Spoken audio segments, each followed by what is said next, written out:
Фатҳулло Абдуллоев бемор шуд, ба касали қанд гирифтор шуд. 8 декабр бояд ҳаҷ мерафт. Қати оилааш, қати хеш таборо. Ино ҳами хелам карданд. Рӯзи 7 омада душанбе, рӯзи 8 сафари ҳаҷ рафтанд аз Тошканд. Тошканд рафтан, якумаш он вақти Тошканд рафтан ба як касалиш хуруҷ мекунад.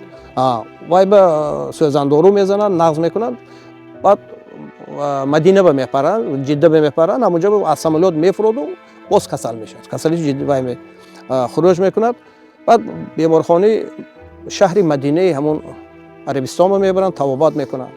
Аз онҷа нағз мешавад, ҳаматарафа солим шуда баромада, ҳаҷа давом метиҳад, рафта Макка мерад, ҳама иҷро мекунад. Вай ҳаҷа писари калони шӯҳрат кардию, рукнои ҳаҷа иҷро мекунад. Баъд рӯзи 31 душанбе мебиёд, парида мебиёд душанбе ба 3 шабона, аллакай 4 мешавад. Соати 1 шаб, баъди суҳбати дуру дароз, ҳамроҳи ҷияношу хеш табороч аз олам мегузарад.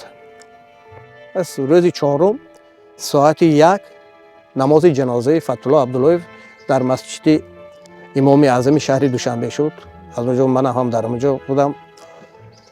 Дар қишлоқи худаш дар Лӯчоби боло мегӯям, дар онҷо қабр кардем, ба хок супордем.